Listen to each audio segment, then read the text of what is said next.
السلام علیکم ورحمۃ اللہ تعالی وبرکاتہ۔ وعلیکم السلام ورحمۃ اللہ وبرکاتہ۔ الحمد للہ رب العالمین والعاقبۃ للمتقین والصلاۃ والسلام علی سید الانبیاء والمرسلین وعلى آلہ واصحابہ اجمعین، اما بعد فاعوذ باللہ من الشیطان الرجیم، بسم اللہ الرحمن الرحیم۔ اولئک کتب فی قلوبہم الایمان وأیدہم بروح منہ۔ وقال في موضع آخر إن أولياؤه إلا المتقون۔ صدق الله مولانا العظيم، وصدق رسوله النبي الأمين المتين الكريم، ونحن على ذلك لمن الشاهدين والشاكرين والذاكرين والحامدين، والحمد للہ رب العالمین۔ آئیے ہم اور آپ اپنے دستور کے مطابق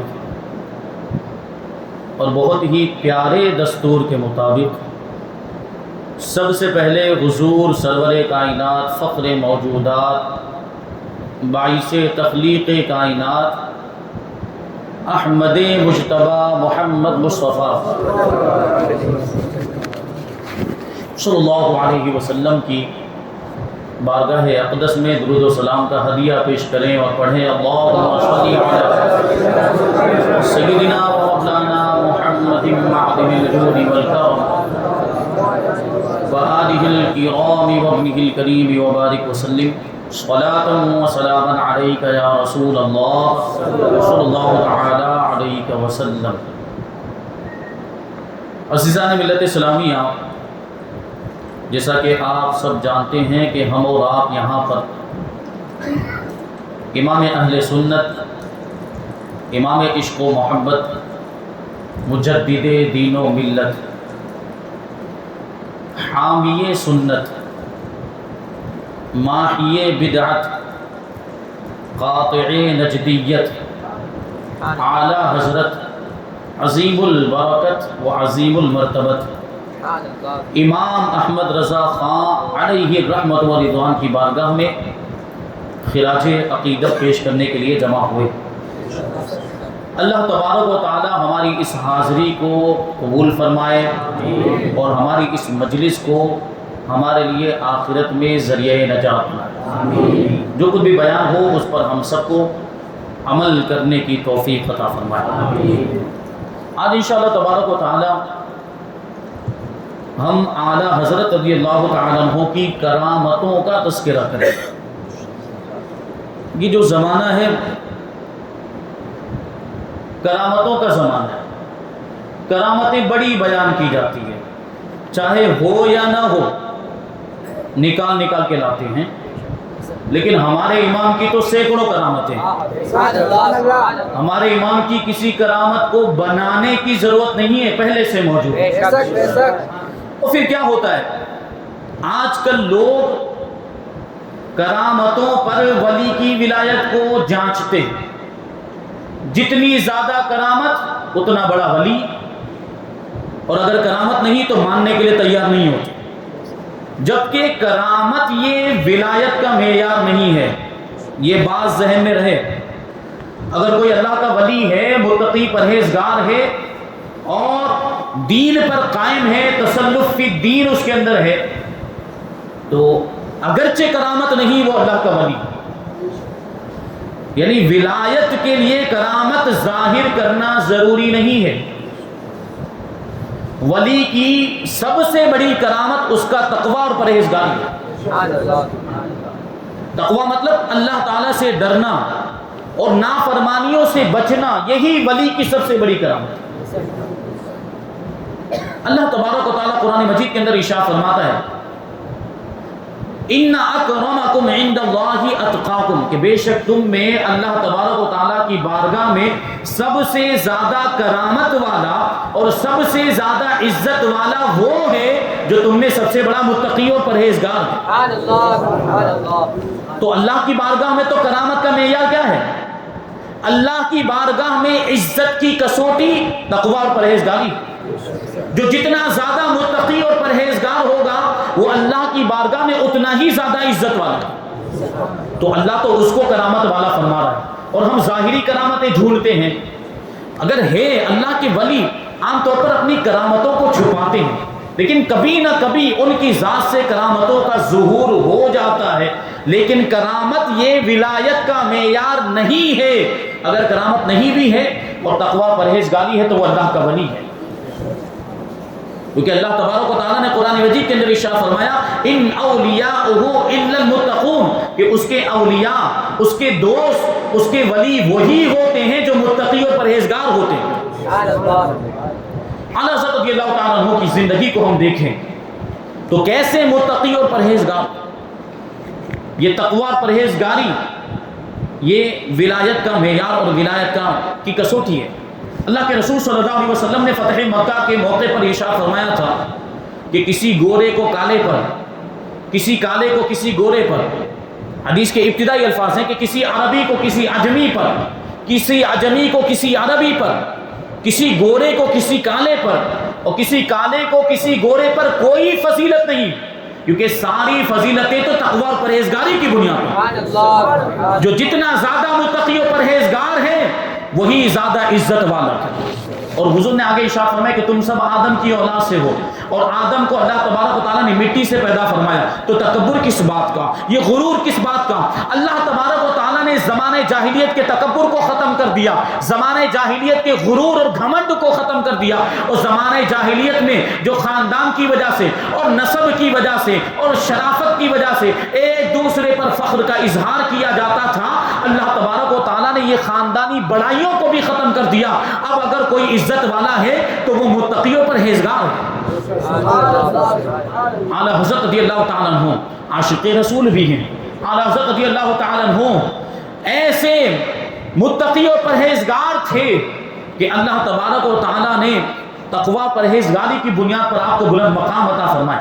اعلیٰ حضرت رضی اللہ تعالیٰ عنہ کے بہت سارے القابات آپ سنتے ہیں، ان میں سے ایک لقب ہے محافظ ناموس رسالت۔ ناموس رسالت پر آپ نے پہرا دیا۔ اعلیٰ حضرت رضی اللہ تعالیٰ عنہ مجدد ہیں، اور مجدد کے بارے میں اللہ کے رسول صلی اللہ علیہ وسلم نے ارشاد فرمایا کہ اللہ تبارک و تعالیٰ ہر 100 سال کے اختتام پر ایک ایسے شخص کو بھیجتا ہے جو اس امت کے لیے اس کے دین کی تجدید فرماتا ہے اور اس کے دین کو تازہ کر دیا کرتا ہے۔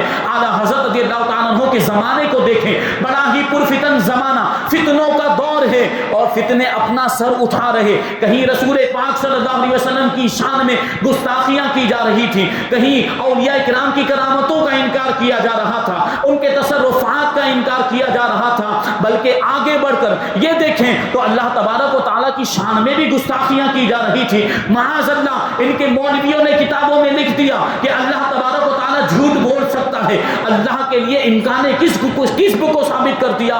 معاذ اللہ، اگرچہ اس نے یہ بات لکھی ہے، ان کی کتابوں کے اندر آج تک یہ بات موجود ہے کہ اللہ تبارک و تعالیٰ جھوٹ بولنا چاہے تو جھوٹ بول سکتا ہے معاذ اللہ، لیکن بولے گا نہیں۔ اب امکان تو انہوں نے مانا، امکان مانا، پاسبلٹی تو مانی کہ جھوٹ بولنا چاہے تو بول سکتا ہے، اور اگر جھوٹ پر قدرت نہ مانے تو اللہ تبارک و تعالیٰ کی قدرت میں کمی آ جائے گی۔ معاذ اللہ، یہ عقیدہ انہوں نے گڑھا ہوا ہے، اور ان کی کتابوں کے اندر آج بھی لکھا ہوا، جبکہ اللہ تبارک و تعالیٰ خدا ہے، اور خدا کا سارے عیوب سے اور ساری برائیوں سے پاک ہونا ضروری ہے۔ انہوں نے تو اللہ کے لیے جھوٹ مان لیا۔ ہمارا خدا تو جھوٹ نہیں بول سکتا، ہمارا خدا تو جھوٹ سے پاک ہے، ہمارا خدا تو ساری برائیوں سے پاک ہے، ہمارا خدا تو سارے عیوب سے پاک ہے۔ وہ ان کا کوئی خدا ہوگا جو جھوٹ بول سکتا ہے۔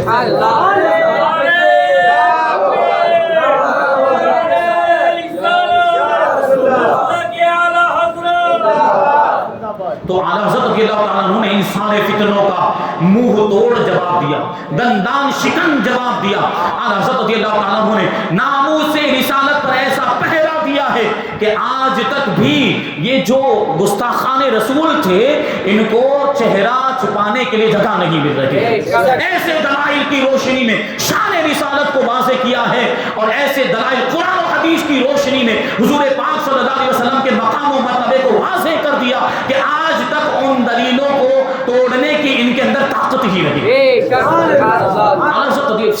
فتاوی رضویہ کو دیکھ لیں, حضور کی شان میں کیسے کیسے رسالے, صرف ایک فتویٰ نہیں, بڑے بڑے رسالے اعلیٰ حضرت رضی اللہ تعالیٰ عنہ نے لکھے کہ حضور پاک صلی اللہ علیہ وسلم کے سائے کے بارے میں اگر اعتراض ہوا کہ حضور کا سایہ تھا کہ نہیں تھا, ہمارا عقیدہ یہ ہے کہ حضور کے جسم مبارک کا سایہ نہیں تھا.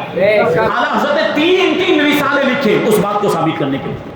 اور جب یہ بات آ گئی کہ حضور پاک صلی اللہ علیہ وسلم دافع بلا ہے کہ نہیں, مصیبتوں کو دور کر سکتے ہیں کہ نہیں, اس پر اعتراض ہوا تو اعلیٰ حضرت رضی اللہ تعالیٰ عنہ نے اس پر بھی رسالہ لکھ دیا.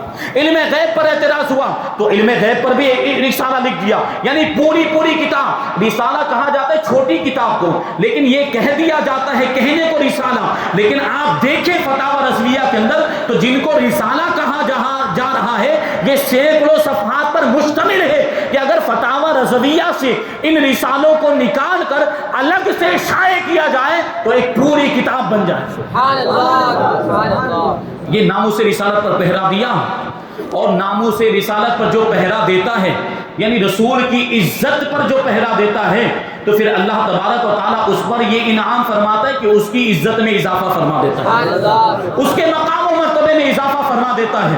ناموس رسالت پر ہمارے امام نے پہرا دیا تو اللہ نے یہ مقام و مرتبہ عطا فرما دیا کہ آج ہر گلی اور ہر کوچے کے اندر اعلیٰ حضرت کا ذکر ہو.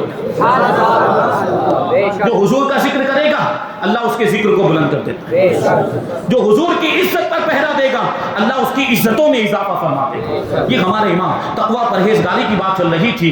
کرامتوں کی دو قسمیں ہیں, ایک کرامت جس کو کرامت محسوسہ کہتے ہیں اور دوسری کرامت جس کو کرامت معنویہ کہتے ہیں. کرامت محسوسہ کا مطلب کیا ہے کہ جو ہمیں نظر آئے, جو ہم سن سکیں, جو ہم دیکھ سکیں, جو حواس سے ظاہرہ ہے, یعنی سننا دیکھنا, یہ جو جن کو سینس کہا جاتا ہے انگلش کے اندر, یہ 5 سینس ہوتے ہیں جن انسان کے جسم کے اندر. ان حواس کے ذریعے جس چیز کا ادراک کیا جا سکے, جس کو محسوس کیا جا سکے, اس کو کرامت محسوسہ کہا جاتا ہے. جیسے مردوں کو زندہ کر دینا اور مادرزاد اندھوں کو اور کوڑیوں کو شفا دے دینا اور مختصر سے عرصے کے اندر ایک جگہ سے دوسری جگہ پہنچ جانا, اور پھر بہت ساری کرامتوں کی قسمیں ہیں. ابھی انشاءاللہ میں اس کی طرف آتا ہوں. تو یہ جو اولیاء کرام کی کرامتیں ہیں یہ کرامتیں حق ہیں, اور ان کا منکر یعنی ان کا انکار کرنے والا گمراہ ہے.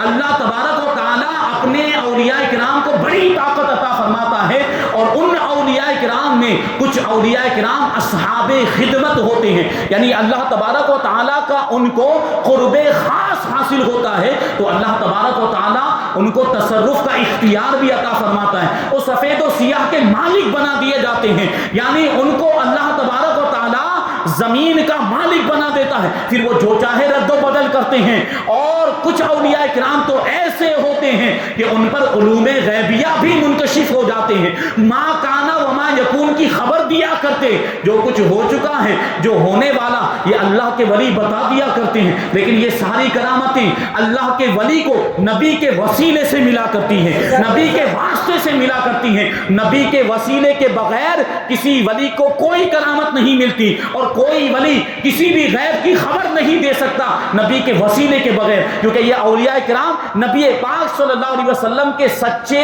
وارث اور سچے جانشین اور نائب ہوا کرتے ہیں.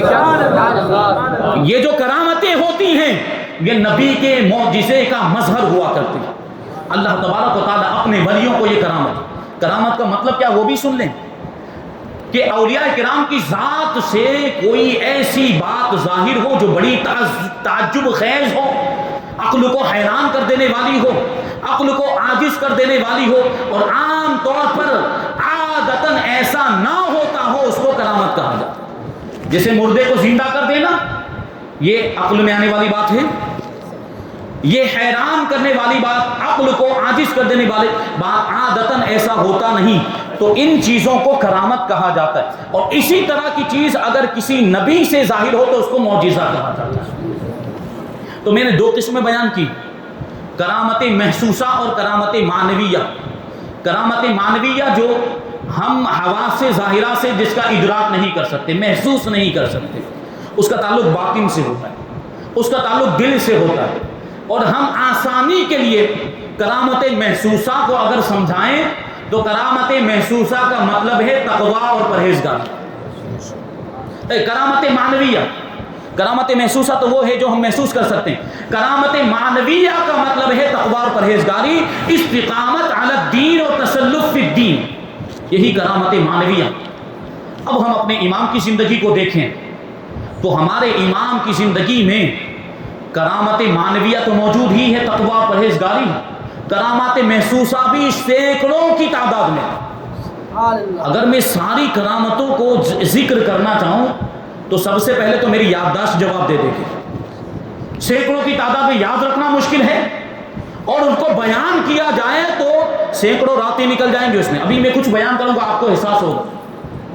تو کرامات معنویہ کی طرف پہلے آتے ہیں، تقویٰ و پرہیزگاری۔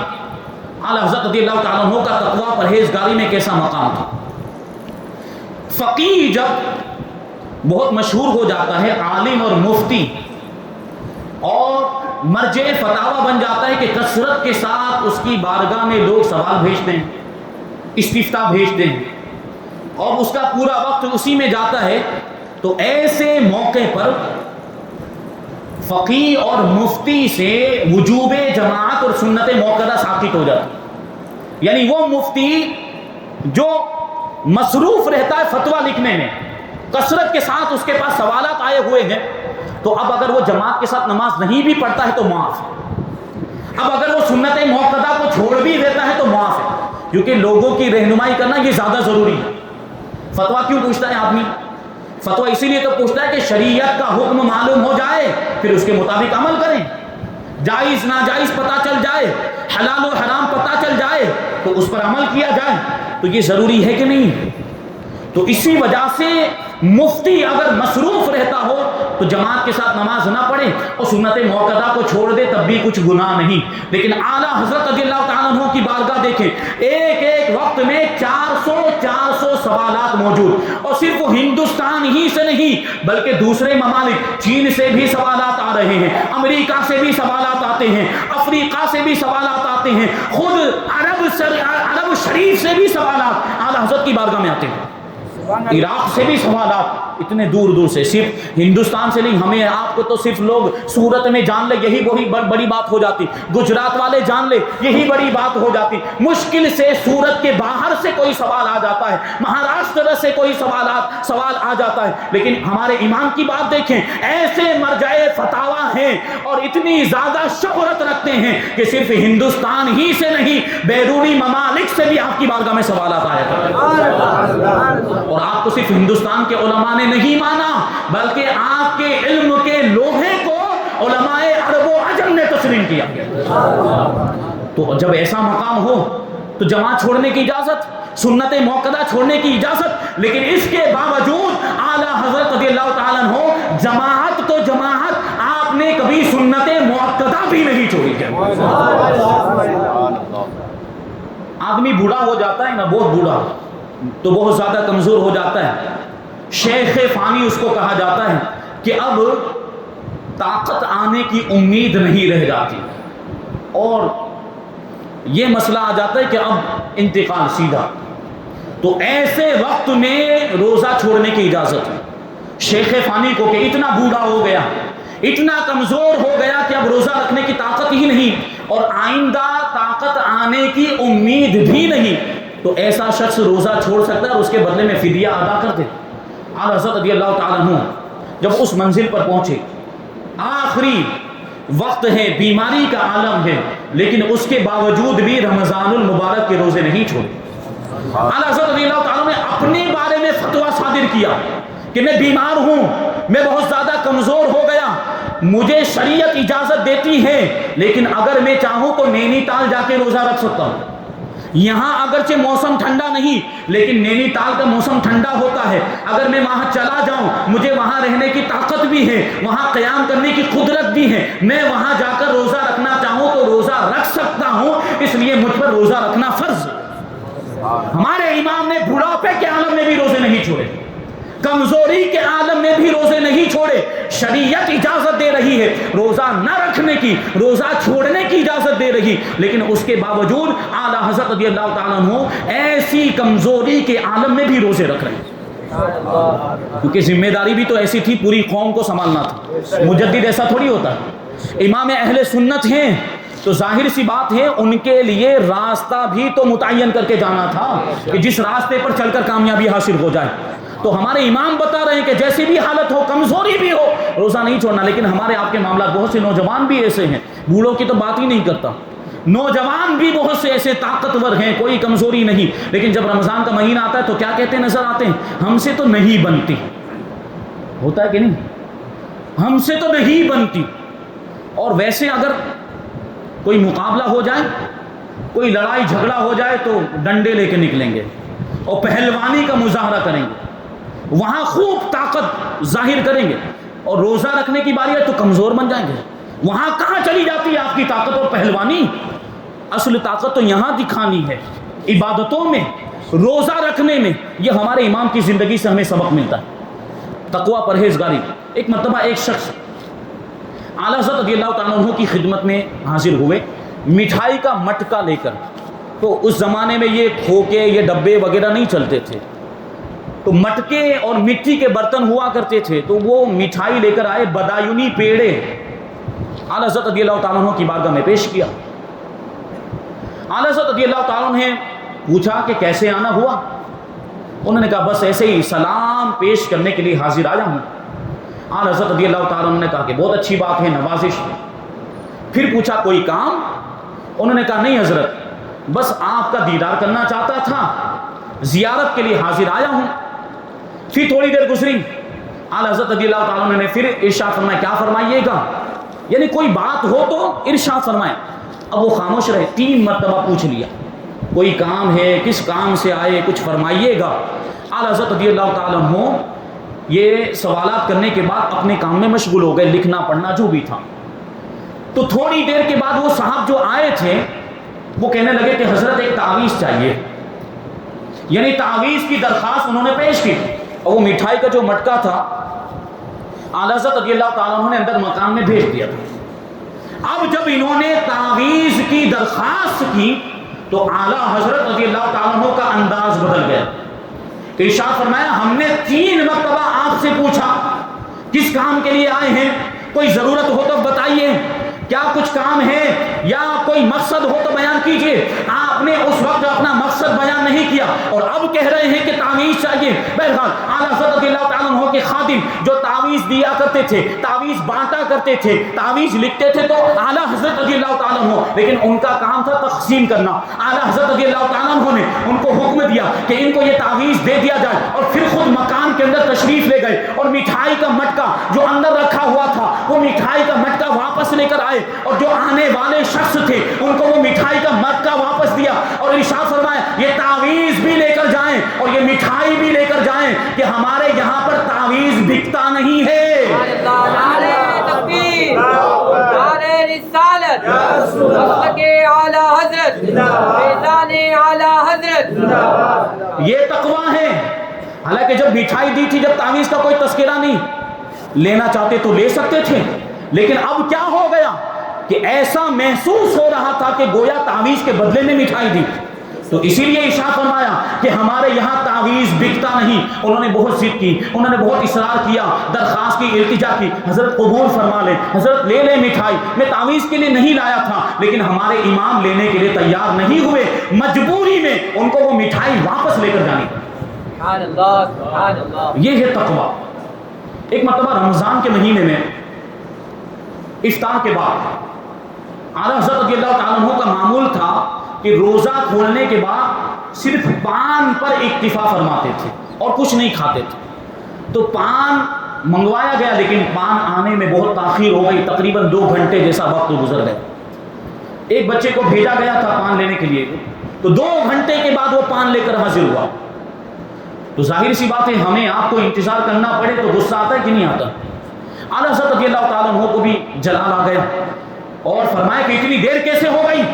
چھوٹا سا بچہ، نابالغ بچہ، پان لانے میں اتنی تاخیر کیسے ہو گئی؟ اور اسی جلال کی کیفیت میں اعلیٰ حضرت رضی اللہ تعالیٰ عنہ نے اس بچے کو ایک چپت لگا دی، ایک تھپڑ لگا دیا اس کے سر کے اوپر، اور وہ بچہ تو چلا گیا۔ اعلیٰ حضرت رضی اللہ تعالیٰ عنہ نے بعد میں اس کے تعلق سے غور و فکر کیا، آپ کو خیال آیا کہ اس بچے کی تو کوئی غلطی تھی ہی نہیں، غلطی تو بھیجنے والے کی تھی، تاخیر اس سے ہوئی، اور میں نے بیچارے بچے کو تھپڑ مار دیا، اس کو چپت لگا دی، تو بڑی شرمندگی ہوئی، اور آپ سے نہ رہا گیا تو سحری کے وقت اس بچے کو بلوایا۔ غور کریں گے آپ، اعلیٰ حضرت رضی اللہ تعالیٰ عنہ نے سحری کے وقت اس بچے کو بلوایا، اور سب دوسرے لوگ بھی موجود ہیں مجلس کے اندر۔ اعلیٰ حضرت رضی اللہ تعالیٰ عنہ کی بارگاہ میں جب وہ بچہ حاضر ہوا تو اعلیٰ حضرت نے اس سے ارشاد فرمایا کہ بیٹا تمہارا کوئی قصور نہیں تھا، قصور تو بھیجنے والے کا تھا، جو تم سے تاخیر ہوئی اس میں تمہاری کوئی غلطی نہیں تھی، اور میں نے بیکار میں تمہیں تھپڑ لگا دیا، اور تم بے قصور تھے۔ اس لیے اعلیٰ حضرت رضی اللہ تعالیٰ عنہ نے اپنی ٹوپی مبارک اتار دی، اپنے سر کو برہنہ کرنے کے بعد اس کے سامنے پیش کیا، اور ارشاد فرمانے لگے کہ بیٹا تم اپنا بدلہ لے لو، مجھ سے غلطی ہو گئی، میں نے تمہیں بیکار میں تھپڑ مار دیا تھا، تم تھپڑ مار کر مجھ سے بدلہ لے لو۔ دیکھیں اس زمانے کے بچے بھی کتنے با ادب تھے، کتنے مؤدب ہوا کرتے تھے۔ ہمارا آپ کا آج کل کا اگر بچہ ہو اور ہم بیکار میں ویسے ہی کوئی غلطی نہ بھی ہوئی، ہم ویسے ہی سر رکھ کے بیٹھے ہوں اور کوئی بات نہ ہوئی اور پھر بھی تھپڑ مار کر چلا جائے گا آج کل کا بچہ ایسے ہی بیٹھے ہوئے بزرگوں کو بھی پریشان کر دیتا ہے، کبھی بچے کنکریاں مار دیتے ہیں، کبھی پتھر مار دیتے ہیں، یہ دیکھتے کہ نہیں آج کل کے بچوں کا یہ معاملہ، لیکن وہ اعلیٰ حضرت کے زمانے کا بچہ تھا، وہ اعلیٰ حضرت کی بارگاہ میں رہنے والا بچہ تھا، وہ اعلیٰ حضرت کی خدمت کرنے والا بچہ تھا۔ وہ بچہ عرض کرتا ہے حضرت میں کیسے آپ کو تھپڑ لگا سکتا ہوں، میں کیسے آپ کو چپت لگا سکتا ہوں؟ اعلیٰ حضرت نے کہا نہیں، تمہیں بدلہ لینا پڑے گا، ورنہ میرا قیامت کے دن مواخذہ ہوگا، قیامت کے دن میدان محشر میں میرے رب نے اگر پوچھ لیا کہ اس بچے کو بلا قصور بغیر کسی غلطی کے تم نے تھپڑ کیوں مارا تھا، تو میں اللہ کی بارگاہ میں کیا جواب دوں گا؟ بیٹے تمہیں بدلہ لینا پڑے گا۔ وہ بچہ کیا جواب دیتا ہے؟ حضرت میں نے معاف کیا، حضرت میں نے معاف کیا، آپ نے مجھے تو تھپڑ مارا تھا، میں نے معاف کیا۔ اعلیٰ حضرت رضی اللہ تعالیٰ عنہ ارشاد فرماتے ہیں، دیکھیے وہ اعلیٰ حضرت ہیں، وہ امام عشق و محبت ہیں، وہ مجدد دین و ملت ہیں، احکام بیان کرتے ہیں، لوگوں کی رہنمائی کرتے ہیں، اور عمل بھی کیسا ہے وہ دیکھیں، تقویٰ پرہیزگاری۔ اعلیٰ حضرت رضی اللہ تعالیٰ عنہ ارشاد فرماتے ہیں کہ تم نابالغ ہو، تمہیں معاف کرنے کا حق ہی نہیں ہے، تم معاف نہیں کر سکتے۔ تو وہ آخرکار بدلہ نہ لے سکا، وہ باادب بچہ تھا، بدلہ نہیں لیا، تو اب کیا کیا؟ دیکھیں اسی پر بس نہیں، امام دیکھیں اپنی غلطی، وہ پچھتاوا دیکھیں۔ اعلیٰ حضرت رضی اللہ تعالیٰ عنہ نے اپنے پیسوں کا بکسہ منگوایا جس میں وہ پیسے رکھتے تھے، اور مٹھی بھر پیسے اس میں سے نکالے، اور بچے کے سامنے پیش کرتے ہوئے کہا اگر تم مجھے تھپڑ مارو گے تو یہ سارے پیسے تم کو دے دوں گا۔ ہے تقویٰ ایسا کہیں ملے گا؟ ایسے تقوی کی مثال، اگر تم تھپڑ مارو گے، چپت لگاؤ گے تو یہ پیسے تمہیں دے دیے جائیں گے۔ بچہ پھر بھی تیار نہیں ہوا، تو آخر کار ہمارے امام نے اس بچے کے ہاتھ کو اپنے ہاتھ سے پکڑا اور خود ہی اس کے ہاتھ سے اپنے سر پر 4-5 تھپڑ لگوا لیے۔ یہ تقویٰ کی شان ہے ہمارے امام کی۔ بہت سارے ایسے واقعات ہیں، لیکن ابھی مجھے بیان کرنی ہے کرامات محسوسہ، اعلیٰ حضرت رضی اللہ تعالیٰ عنہ کی کرامات محسوسہ، جو عام طور پر ہم کرامت کا مطلب سمجھتے ہیں، یعنی حواس ظاہرہ سے جن کو محسوس کیا جا سکے، جن کو دیکھا جا سکے، جن کا ادراک کیا جا سکے، وہ کرامتیں۔ حضرت علامہ شیخ محمد یوسف بن اسماعیل نبہانی رضی اللہ تعالیٰ عنہ نے اپنی کتاب جامع کرامات اولیاء میں حضرت امام سبکی رحمۃ اللہ تعالیٰ علیہ کی کتاب الطبقات کے حوالے سے یہ بات لکھی ہے کہ اولیاء کرام کی کرامتوں کی بہت ساری قسمیں ہیں، 100 سے زیادہ قسمیں، ان میں سے 25 قسموں کو بیان کی، 25 قسموں کو حضرت علامہ یوسف بن اسماعیل نبہانی نے اپنی کتاب جامع کرامات اولیاء میں 25 قسموں کو ذکر کیا۔ وہ 25 قسمیں میں بیان کروں۔ پہلی قسم ہے مردوں کو زندہ کر دینا، دوسری قسم ہے مردوں سے باتیں کرنا، مردوں سے ہم کلام ہونا، تیسری قسم ہے دریاؤں پر تصرف کرنا، چوتھی قسم ہے انقلاب ماہیت، یعنی کسی بھی چیز کی حقیقت کو بدل دینا، کسی بھی چیز کو کی جنس کو تبدیل کر دینا، آگے زمین کا سمٹ جانا، اولیاء کرام کے لیے زمین سمٹ جایا کرتی ہے، یہ بھی کرامت ہے۔ اس کے بعد ہے جانوروں کا، جمادات کا، بے جان چیزوں کا تابع فرمان ہو جانا، اور بے جان چیزوں کے ساتھ، جانوروں کے ساتھ کلام کرنا، گفتگو کرنا، یہ بھی اولیاء کرام کی کرامتوں میں آپ کو ملے گا۔ پھر آگے بیان کرتے ہیں کہ شفائے امراض، مریضوں کو شفا دینا، بیماریوں کو دور کر دینا۔ آگے بیان کرتے ہیں کہ زمانے کا مختصر ہو جانا، اور ایک اور قسم ہے زمانے کا طویل ہو جانا۔ پھر آگے بیان کرتے ہیں مقبولیت دعا، یعنی جب بھی اللہ کے ولی دعا کرتے ہیں تو پروردگار وہ دعا قبول فرما دیا کرتا ہے، وہ مستجاب الدعوات ہوتے ہیں۔ آگے کی قسموں میں یہ بیان کیا گیا خاموشی اور کلام پر قادر ہونا، لوگوں کے دلوں کو اپنی طرف مائل کر لینا، اور غیب کی خبریں دینا، اور کشف ہونا، کھانے پینے کے بغیر ایک لمبے عرصے تک گزار دینا، ایک لمبا عرصہ گزار دینا، اور زیادہ کھانا کھانے پر قادر ہونا، اور مقام تصرف پر فائز ہونے کے بعد تصرف کرنا، یعنی کرامتوں کا اظہار کرنا، کرامتیں ظاہر کرنا، ہیبت اور دبدبہ، دور دراز کے علاقوں کو اور چھپی ہوئی جگہوں کو مشاہدہ کر لینا، اس کو دیکھ لینا، دشمنوں کے شر سے محفوظ رہنا، دشمنوں کی برائی سے بچ جانا، اور یہ زمین کے خزانوں کو، زمین کے ذخیروں کو جان لینا، اوپر ہی سے دیکھ لینا، مختلف صورتوں میں ظاہر ہونا، اور زمین کے فاصلے کو ایک قدم کے اندر طے کر لینا، مشرق سے لے کر مغرب کے فاصلے کو ایک قدم سے ایک قدم کے اندر طے کر لینا، اور ایک ہی وقت میں مختلف مقامات پر حاضر ہونا، یہ بھی کرامتیں ہیں اولیاء کرام کی۔ مشکلوں کا آسان ہو جانا، یہ بھی کرامت کی قسم ہے۔ اور ہلاکت خیز، یعنی ہلاک کرنے والی چیزوں سے ان کا بچا رہنا، ہلاک کرنے والی چیزوں کا ان پر کوئی اثر نہ ہونا، یہ کرامت کی 25 قسمیں۔ اور بعد کے علماء کرام نے 4 قسموں کو اور اس میں شامل کیا۔ اعلیٰ حضرت رضی اللہ تعالیٰ عنہ کی کرامتیں ایسی بھی ملتی ہیں جو ان 25 قسموں سے تو تعلق رکھتی ہیں۔ ابھی یہ سوچیں آپ کہ 25 قسموں میں سے اگر ایک ایک کرامت بھی بیان کی جائے تو 25 کرامتیں ہو گئی، لیکن ہر قسم کے تعلق سے صرف ایک ہی کرامت نہیں، کئی کرامتیں ہیں۔ 120 سے زیادہ کرامتیں کتابوں میں ملتی ہیں اعلیٰ حضرت رضی اللہ تعالیٰ عنہ کی، 120 سے زیادہ کرامتیں۔ تو جو 4 چیزوں کا، 4 قسموں کا اضافہ کیا، ان میں سے ایک قسم یہ ہے کہ جو فرما دیا وہی ہو گیا۔ دوسری قسم جنات کا تابع فرمان ہونا۔ تیسری قسم خواب میں دستگیری کرنا، خواب میں چاہنے والوں کی مدد کرنا۔ اور چوتھی قسم ہے وصال کے بعد مزار پاک سے کرامتوں کا ظہور۔ کتنی قسمیں ہو گئی؟ 25 اور 4 29 قسمیں۔ اور یہ ساری قسم کی کرامتیں اعلیٰ حضرت رضی اللہ تعالیٰ عنہ کی حیات طیبہ میں ہمیں دیکھنے کو ملتی۔ اوپر سے شروعات کریں گے، ساری تو نہیں بیان کر سکتے، پہلے کی 3 قسمیں میں بیان کروں گا اور گفتگو کو ختم۔ پہلی قسم میں نے کیا کہا؟ مردوں کو زندہ کر دینا۔ اعلیٰ حضرت رضی اللہ تعالیٰ عنہ نے مردوں کو بھی زندہ کیا ہے۔ اعلیٰ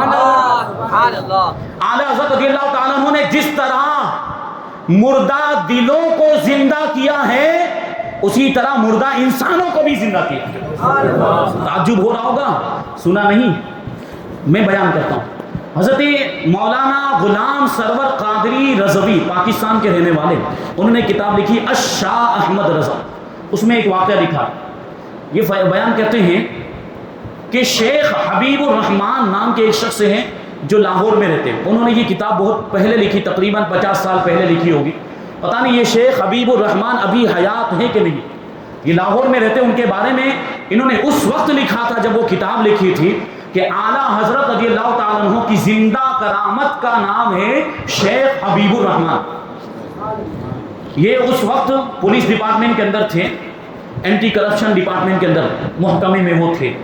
اعلیٰ حضرت رضی اللہ تعالیٰ عنہ کی کرامت یہ خود اپنی آپ بیٹی بیان کرتے ہیں۔ اعلیٰ حضرت رضی اللہ تعالیٰ عنہ کا 51واں عرس، ابھی کون سا عرس ہے؟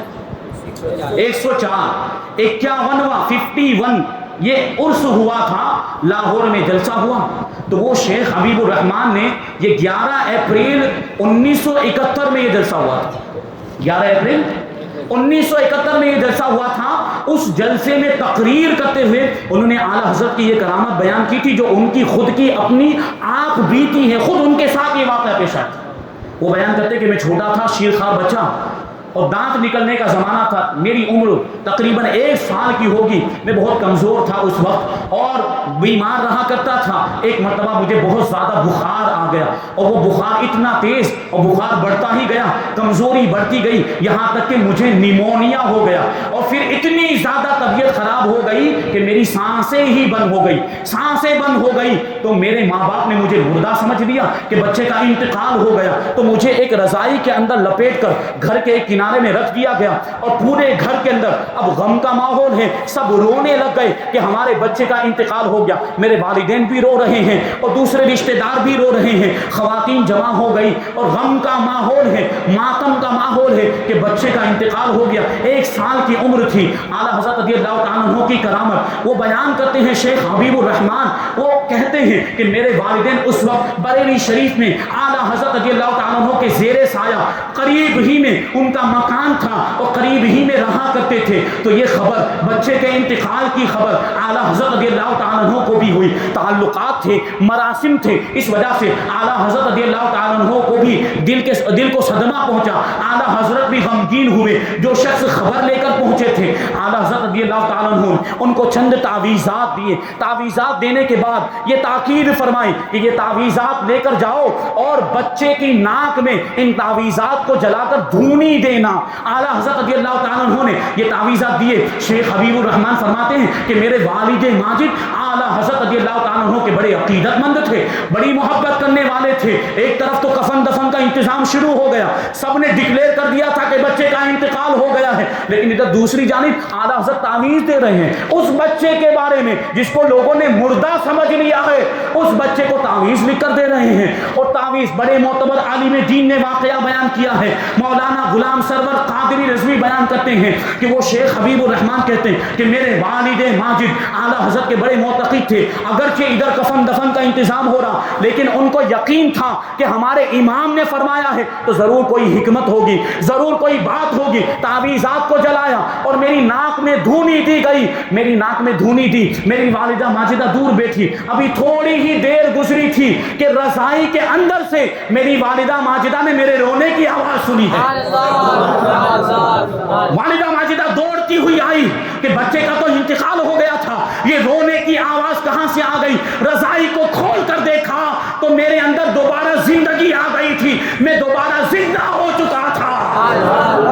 اعلیٰ حضرت کے تعویذ کی برکت سے اللہ تبارک و تعالیٰ نے مردہ بچے کو دوبارہ زندگی عطا فرمائی. وہ شیخ حبیب الرحمان کہتے ہیں کہ یہ اعلیٰ حضرت رضی اللہ تعالیٰ عنہ کی تعویذ اور آپ کی دعا کا نتیجہ تھا کہ اللہ تبارک و تعالیٰ نے مجھے دوبارہ زندگی عطا فرمائی. اور آج اس وقت انہوں نے بیان کیا تھا 1971 میں, وہ فرماتے کہ آج میری 50 سال سے زیادہ عمر ہو گئی ہے لیکن آج بھی اعلیٰ حضرت رضی اللہ تعالیٰ عنہ کی کرامت اور آپ کی برکتوں کو اپنے اندر محسوس کیا کرتا. مردوں کو بھی زندہ کیا. حاجی کفایت اللہ رحمت اللہ بیان کرتے ہیں حیات اعلیٰ حضرت بڑی معتبر کتاب ہے. ملک العلماء علامہ ظفر الدین بہاری رضی اللہ تعالیٰ عنہ کی لکھی ہوئی کتاب. اعلیٰ حضرت کی سوانح کے بارے میں, آپ کی حیات طیبہ کے بارے میں سب سے زیادہ معتبر کوئی کتاب ہے تو وہ حیات اعلیٰ حضرت, کیونکہ انہوں نے اپنے سامنے یہ سارے واقعات دیکھے تھے. خلیفہ ہیں اعلیٰ حضرت کے لکھنے والے. تو حاجی کفایت اللہ بیان کرتے ہیں, اس میں لکھا ہے کہ حاجی خدا بخش رحمت اللہ تعالیٰ علیہ فرماتے ہیں کہ میرا ایک بیٹا تھا نوجوان, مقبول احمد اس کا نام تھا, 19 سال کی عمر تھی. اعلیٰ حضرت رضی اللہ تعالیٰ عنہ کا بڑا معتقد تھا, بڑی محبت کرنے والا, اور وہ محبت بھی کیسی انتہا کو پہنچی ہوئی محبت. اور اسی محبت کے نتیجے میں وہ آنے والا واقعہ پیش آیا. تو کہتے ہیں کہ اس کا ایک مرتبہ وہ بہت زیادہ بیمار ہو گیا, حالت بہت زیادہ خراب ہو گئی, یہاں تک کہ اسی بیماری میں اس کا انتقال ہو گیا. تو گھر میں وہی غم کی کیفیت, عورتیں رونے لگ گئیں.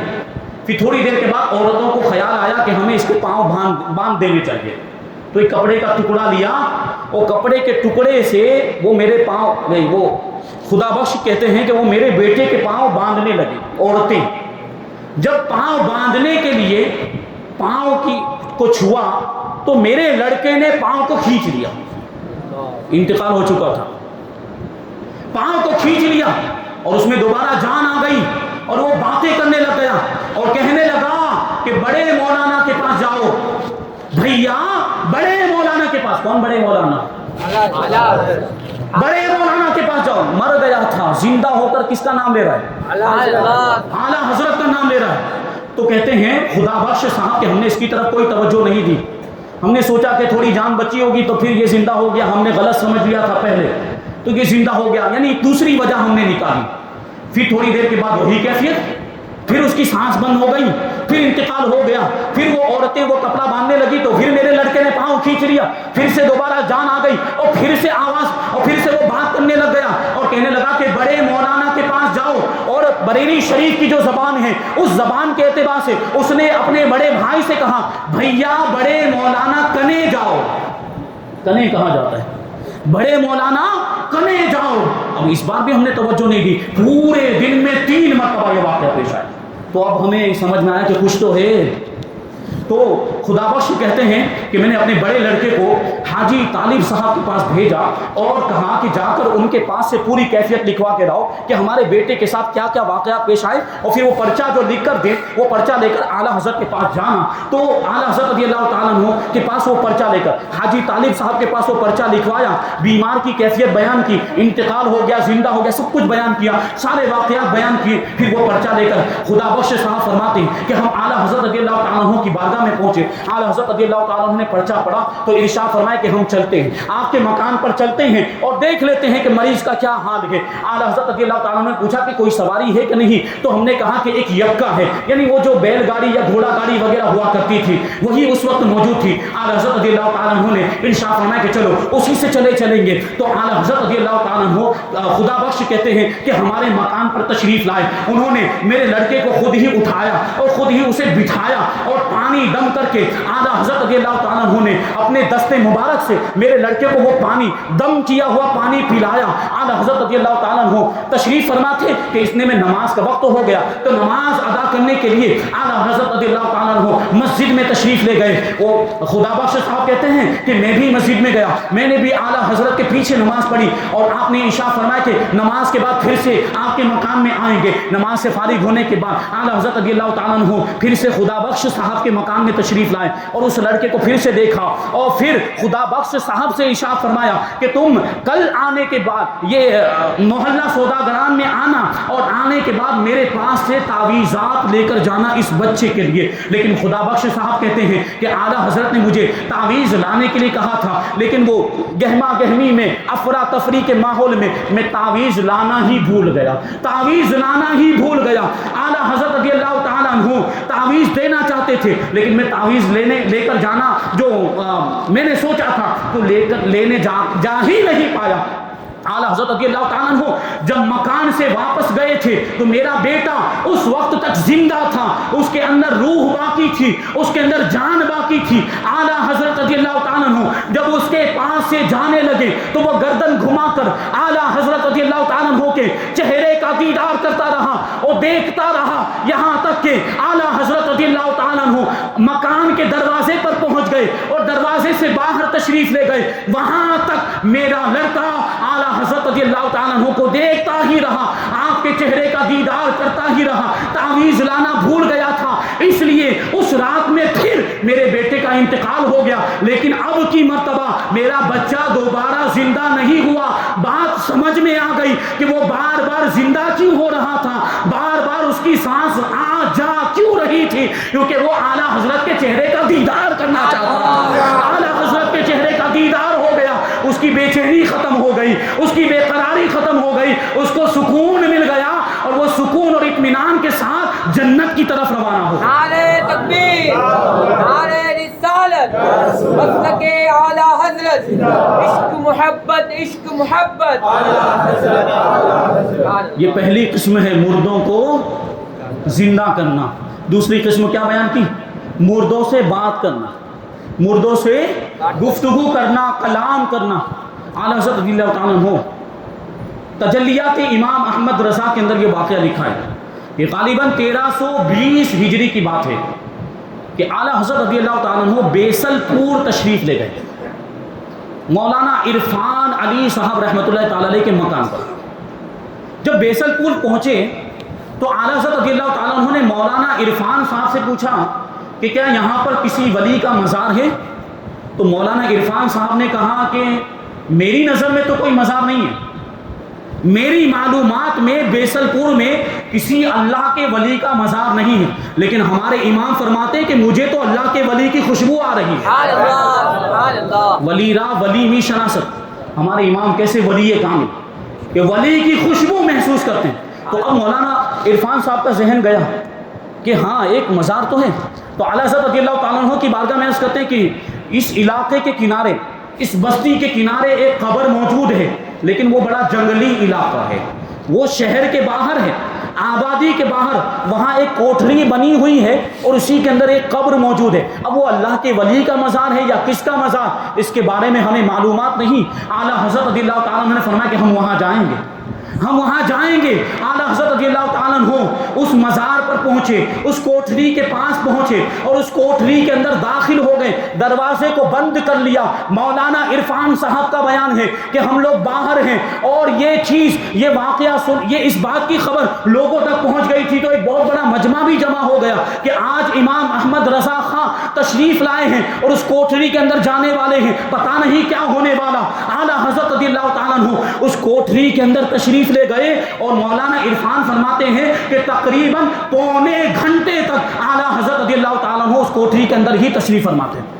پتہ نہیں اندر کیا ہو رہا تھا، ولی کی ولی سے گفتگو ہو رہی تھی، ولی کی ولی سے ملاقات ہو رہی تھی، ولی سے باتیں کر رہا، وہ راز و نیاز کی باتیں کسی کو پتہ نہیں چلا، کسی کو نہیں معلوم۔ پونے گھنٹے کے بعد اعلیٰ حضرت رضی اللہ تعالیٰ عنہ نے وہ کوٹھری کا دروازہ کھولا، باہر تشریف لائے تو چہرے سے جلال کے آثار نمودار تھے، جلال کے عالم میں اعلیٰ حضرت رضی اللہ تعالیٰ عنہ باہر تشریف لائے اور آنے کے بعد ارشاد فرماتے ہیں کہ اے بیسل پور والو، یہ اللہ کے بہت زبردست ولی ہیں، سبحان اللہ، اور سہروردی سلسلے سے ان کا تعلق ہے، غازیان اسلام اور مجاہدین اسلام میں ان کا شمار ہوتا ہے، اور یہ قبیلہ انصار سے ان کا تعلق ہے اور ان کا نام ہے غازی کمال شاہ، اور یہ بڑے ہی مقدس، بڑے ہی مرتبے پر فائز ہے، سہروردی سلسلے سے ان کا تعلق ہے۔ سوچیں وہ قبر جو جنگلی علاقے کے اندر موجود تھی، ایک کوٹھری کے اندر موجود تھی، کوئی نہیں جانتا تھا، کسی کو کوئی معلومات نہیں تھی کہ کس کا مزار ہے،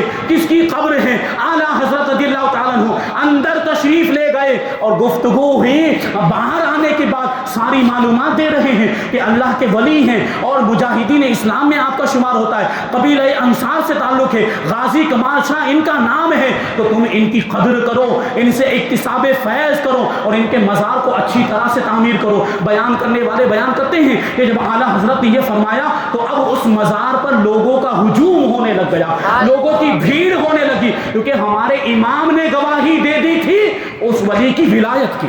تو جو پہلے ایک جنگلی علاقہ تھا اب وہ چمنستان بن گیا، وہاں لوگوں کی بھیڑ۔ دیکھیے اللہ کی ولیوں سے بات کرتے ہیں، مزارات کے اندر اللہ کے ولیوں سے گفتگو فرمائیں۔ ایک ایسا ہی واقعہ ہے، اعلیٰ حضرت رضی اللہ تعالیٰ عنہ ایک مرتبہ پیلی بھیت حضرت علامہ مولانا وسیع احمد محدث سورتی رحمۃ اللہ تعالی، یہ سورت کے بہت بڑے بزرگ تھے، محدث سورتی، ہجرت کر گئے تھے، بعد میں دہلی گئے، دہلی سے پیلی بھیت تشریف لے گئے اور پیلی بھیت میں ہی آپ کا مزار پاک ہے حضرت محدث سورتی کا، کبھی موقع ملا تو ان کے تعلق سے بیان کریں گے۔ اعلیٰ حضرت رضی اللہ تعالیٰ عنہ کے بہت اچھے تعلقات تھے اور محدث سورتی اعلیٰ حضرت رضی اللہ تعالیٰ عنہ سے عمر میں بڑے تھے، لیکن اعلیٰ حضرت کا بڑا ادب و احترام کیا کرتے تھے۔ ہر جمعرات کو پیلی بھیت سے بریلی شریف اعلیٰ حضرت سے ملاقات کرنے کے لیے آتے تھے، اعلیٰ حضرت بھی کبھی کبھی جاتے تھے پیلی بھیت، اور بھی بہت سارے واقعات جڑے ہوئے ہیں لیکن ابھی ادھر نہیں جاتا ہوں۔ اعلیٰ حضرت رضی اللہ تعالیٰ عنہ پیلی بھیت حضرت محدث سورتی کے مکان پر تشریف فرمائے کہ اچانک ارشاد فرماتے ہیں کہ شاہ کلیم اللہ کا مزار کہاں پر ہے، مجھے ان کے مزار پر جانا ہے، مجھے بشارت ہوئی ہے، وہ فرماتے ہیں کہ ہمارے مقبرے پر تشریف لائیں۔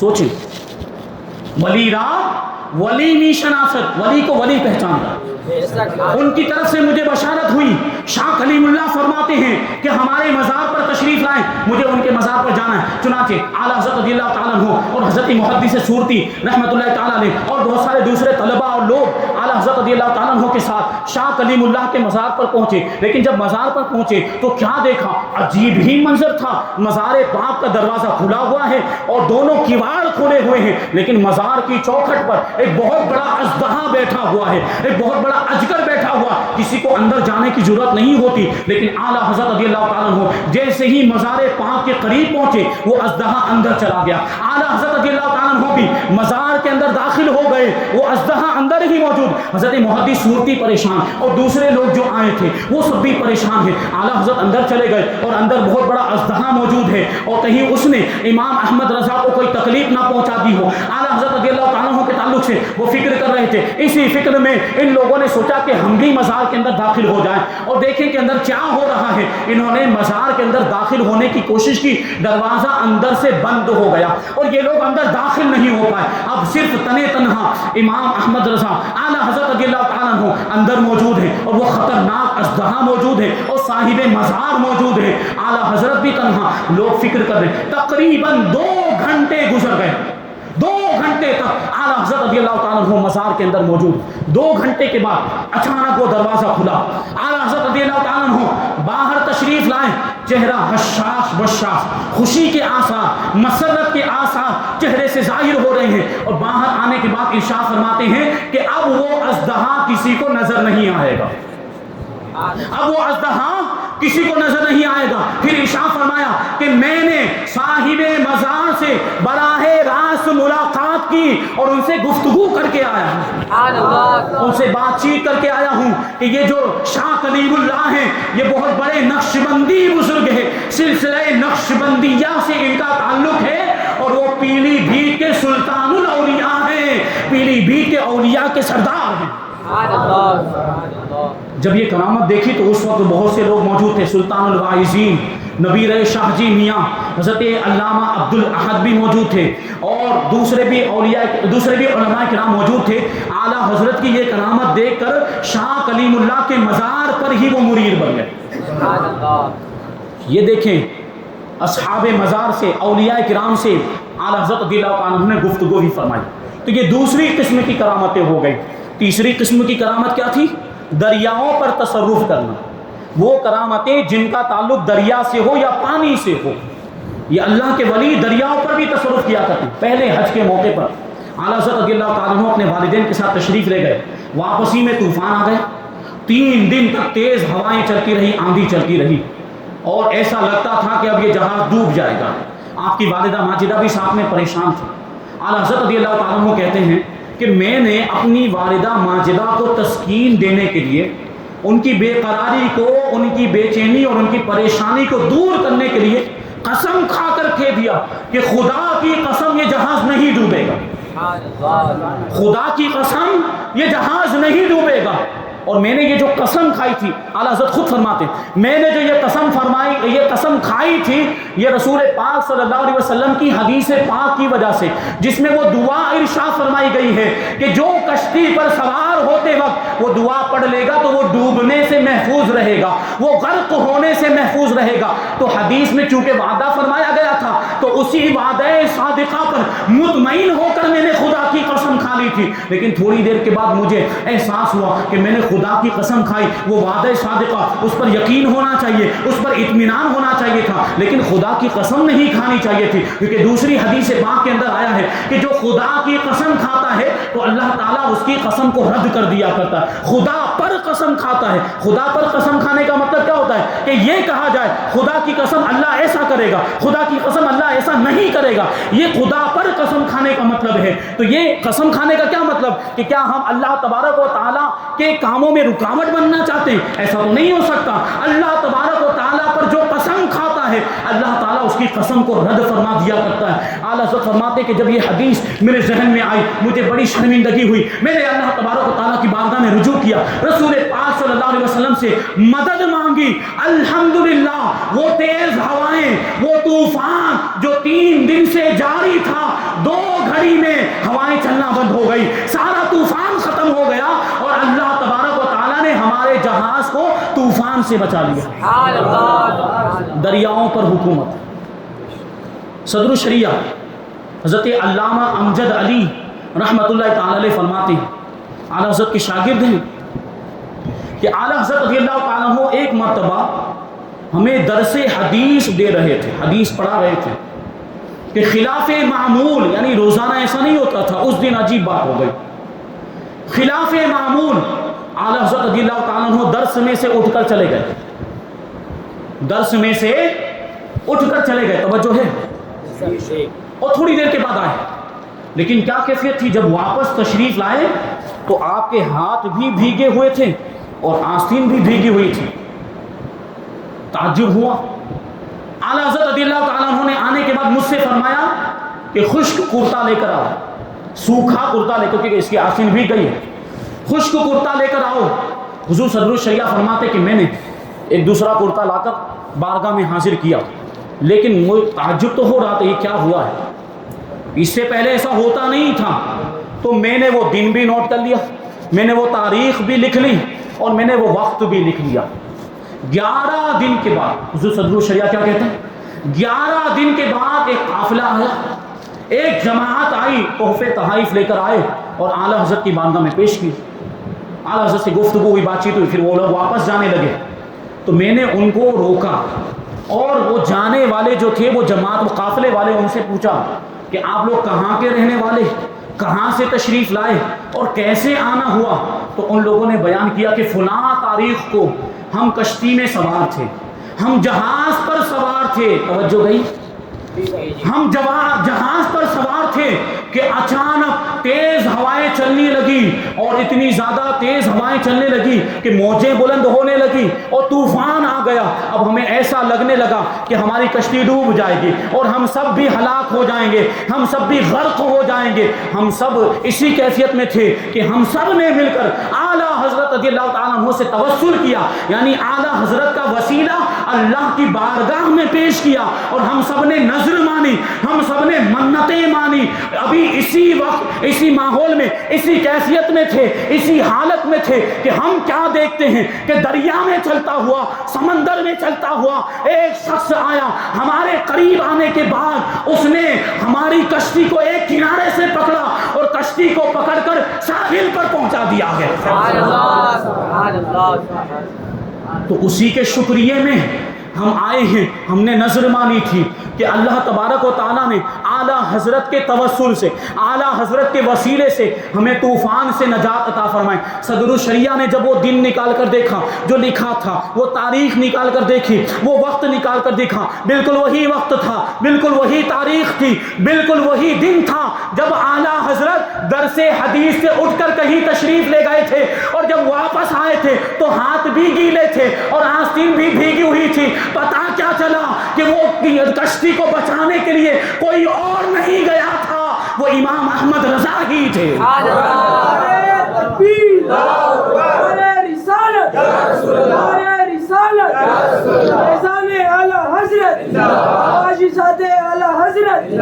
عشق محبت، عشق محبت، عشق محبت، عشق محبت، مفتی صورت، مفتی صورت. اعلیٰ حضرت رضی اللہ تعالیٰ عنہ، میں نے ابھی عرض کیا کہ وہ 25 قسم کی کرامتیں، 29 قسم کی کرامتیں بیان کروں تو وقت ختم ہو جائے گا. بہرحال ایک پیغام پر بات کو ختم کر دیتا ہوں. اعلیٰ حضرت رضی اللہ تعالیٰ عنہ کی زندگی سے ہمیں کیا سبق ملتا ہے؟ شریعت پر عمل، سنتوں کی پابندی. مجدد سنتوں کو زندہ کرنے کے لیے آتا ہے، اور ہم کیا کر رہے ہیں؟ اعلیٰ حضرت رضی اللہ تعالیٰ عنہ کے ہم ماننے والے ہیں. اعلیٰ حضرت رضی اللہ تعالیٰ عنہ کیا چاہتے تھے؟ کہ ہم نمازی بن جائیں، ہم نمازیں پڑھتے ہیں. اعلیٰ حضرت رضی اللہ تعالیٰ عنہ کیا چاہتے تھے؟ کہ ہم سنتوں پر عمل کریں، کیونکہ انہوں نے سنتوں کو زندہ کیا، مردہ سنتوں کو زندہ کیا. اور ہمارے چہروں پر داڑیاں نہیں ہیں، سنت رسول نہیں. تو اعلیٰ حضرت سے محبت کرتے ہوں تو نمازوں کے بھی پابند بن جائیں اور سنتوں کے بھی پابند بن جائیں، تو اعلیٰ حضرت رضی اللہ تعالیٰ عنہ ہم سے راضی ہو جائیں. اور جب اعلیٰ حضرت راضی تو غوث پاک راضی، غوث پاک راضی ہو جائیں گے تو مولا کائنات راضی ہو جائیں گے، مولا کائنات راضی تو رسول پاک راضی. رسول پاک راضی تو اللہ راضی، اللہ راضی تو جنت ہمارا ٹھکانہ ہے۔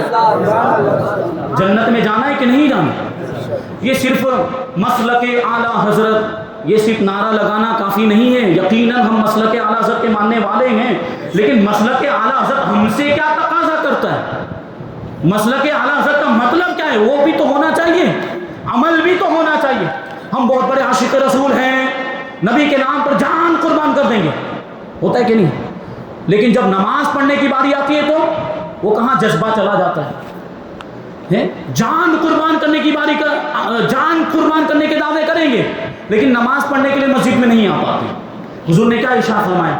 نماز میں میری آنکھوں کی ٹھنڈک ہے۔ تو ہم کیسے عاشق رسول ہیں کہ حضور کی آنکھوں کو بھی ٹھنڈک نہیں پہنچا پاتے؟ حضور کیا ارشاد فرماتے؟ نماز میں میری آنکھوں کی ٹھنڈک ہے۔ تو نمازوں کی پابندی کریں، شریعت کی پابندی کریں، یہی اعلیٰ حضرت رضی اللہ تعالیٰ عنہ کا پیغام ہے، یہی مسلک اعلیٰ حضرت کا پیغام ہے۔ اور حضور پاک صلی اللہ علیہ وسلم کی سچی پکی محبت اپنے دلوں میں پیدا کریں، خدا کا خوف پیدا کریں، گناہوں سے بچیں، زیادہ سے زیادہ نیکیاں کریں، مسلک اعلیٰ حضرت پر قائم و دائم رہیں، علماء کرام سے جڑے رہیں، علماء کرام سے محبت کریں، علماء کرام کے دامن سے وابستہ رہیں، اور ان کی باتیں سن کر ان پر عمل کریں۔ اللہ تبارک و تعالیٰ کی بارگاہ میں دعا ہے کہ جو کچھ بھی بیان ہوا اس پر ہم سب کو عمل کرنے کی توفیق عطا فرمائے، مسلک اعلیٰ حضرت پر ہم سب کو قائم و دائم رکھے، اور اسی پر ہم سب کا خاتمہ فرمائے، ہم سب کے ایمان کی بھی سلامتی عطا فرمائے، اور ہماری نسلوں کے ایمان کی بھی سلامتی عطا فرمائے۔ اعلیٰ حضرت کے عشق کا ہمیں صدقہ عطا فرمائے، اعلیٰ حضرت کے علم کا ہمیں صدقہ عطا فرمائے، اور مسلک اعلیٰ حضرت پر اور اعلیٰ حضرت رضی اللہ تعالیٰ عنہ کے بتائے ہوئے چلے ہوئے طریقے پر ہم سب کو عمل کرنے کی توفیق عطا فرمائے، اور ان کے مشن کو آگے بڑھانے کی توفیق عطا فرمائے، اور ان کے فیوز و برکات سے ہم سب کو مالا مال فرمائے۔ وما علینا الا البلاغ۔ السلام علیکم۔